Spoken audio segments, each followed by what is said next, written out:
जरूरीकालीन परिस्थिति को निंदा। जून 25 को कला दिवस भाव पालन कला बीजेपी। जरूरीकालीन परिस्थिति को निंदा करी जून 25 को कला दिवस भाव पालन करिछि बीजेपी। खलिकोट विधायक पूर्णचंद्र सेठी बासभवन परिसर में आज संध्यारे बीजेपी पक्षर जून 25 को कला दिवस रूपे पालन करा जायछि। खलिकोट विधायक पूर्णचंद्र सेठी पौरोहित अनुष्ठित यह कार्यक्रम में कविसूर्यनगर विधायक प्रताप चंद्र नायक, घुमुसर जिला बीजेपी साधारण संपादक अनिल कुमार पंडा, घुमुसर जिला सभापति विजय स्वाई, बीजेपी नेता शंकर प्रसाद नाहक, सीताराम पाणिग्राही, जगन्नाथ भूया प्रमुख उपस्थित रही 1975 मसीहा जून 25 तारिख में तत्कालीन प्रधानमंत्री इंदिरा गांधी भारत में प्रथम थर पर जरूरीकालीन परिस्थिति घोषणा करिथिबारु एहार घोर निंदा करथिले। 19 मास धरी कांग्रेस सरकार भारत में स्वच्छाचारी शासन चलाई देशर समस्त विरोधी दल नेता जेल पठाइथिले बोली समस्त वक्ता निजे निजर अभिभाषण में प्रदान करथिले। ए कार्यक्रम में बहु संख्यार दलीय नेता और कर्मी माने उपस्थित थिले। Report Ganjam times.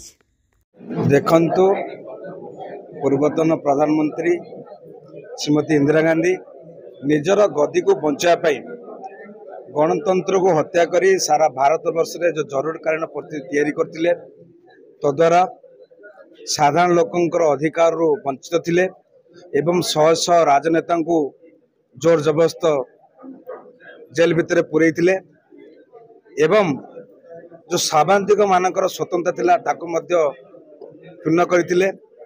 ताकू मने पकाया पाई जो भारत को आमे स्वाधीन करथिले गोटे गणतंत्र राष्ट्र एवं गणतंत्र राष्ट्र रे प्रत्येक नागरिक अधिकार केमती बंची रहिबो ताकू पाथ्य करी आज भारतीय जनता पार्टी कांग्रेस से समय जो कलाकारना करथिला ताहार केमिति पूर्णावृत्ति न हो एवं गोटे सुस्थ वातावरण भितर गणतंत्र राष्ट्र रे समस्त अधिकार पांतु ताकू सचेतन करने पे आज भारतीय जनता पार्टी सारा भारतर प्रत्येक जिले में आपको पालन करा जाउछि।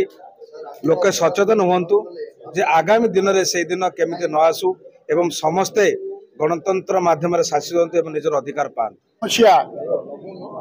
1975 मसीहा जून 25 तारिख दिन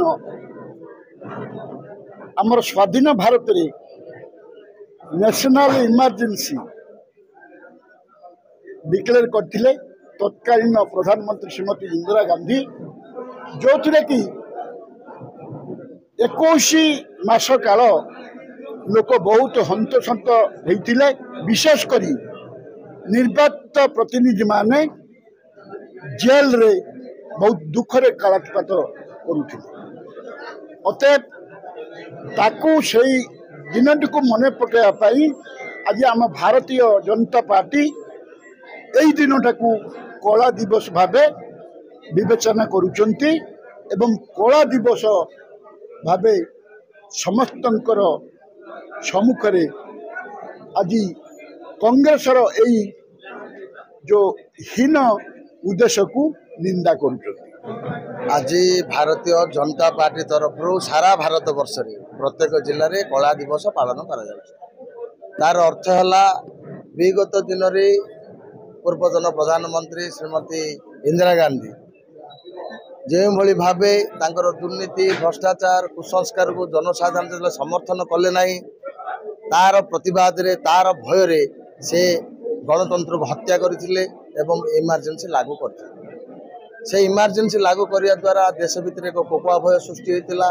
भारतर बड़ बड़ नेता अटल बिहारी वाजपेयी आरंभ कर चंद्रशेखर पर्यंत प्राय हजार हजार नेता को कारावरण करने पड़ा एवं तार प्रतिवाद स्वरूप इंदिरा गांधी जो इमरजेंसी उठला से जनसाधारण आक्रोश शिकार हेले निर्वाचन में से हारिगले। एथिरू आम जानिया हम जे भारत वर्ष एक सुस्थ गणतंत्र आवश्यकता रही। जनसाधारण गणतंत्र को जदि किए भी कुठाराघात कले ताको क्षमा देवे ना तेणु जो भाव से एक अपकर्म कले गणतंत्र को हत्या करने चेष्टा कले तार प्रतिवाद रे सारा भारत वर्ष में प्रत्येक जिले में आज कला दिवस पालन करा आज घुमुसर जिले में आम भारतीय जनता पार्टी तरफ कला दिवस पालन करूँ।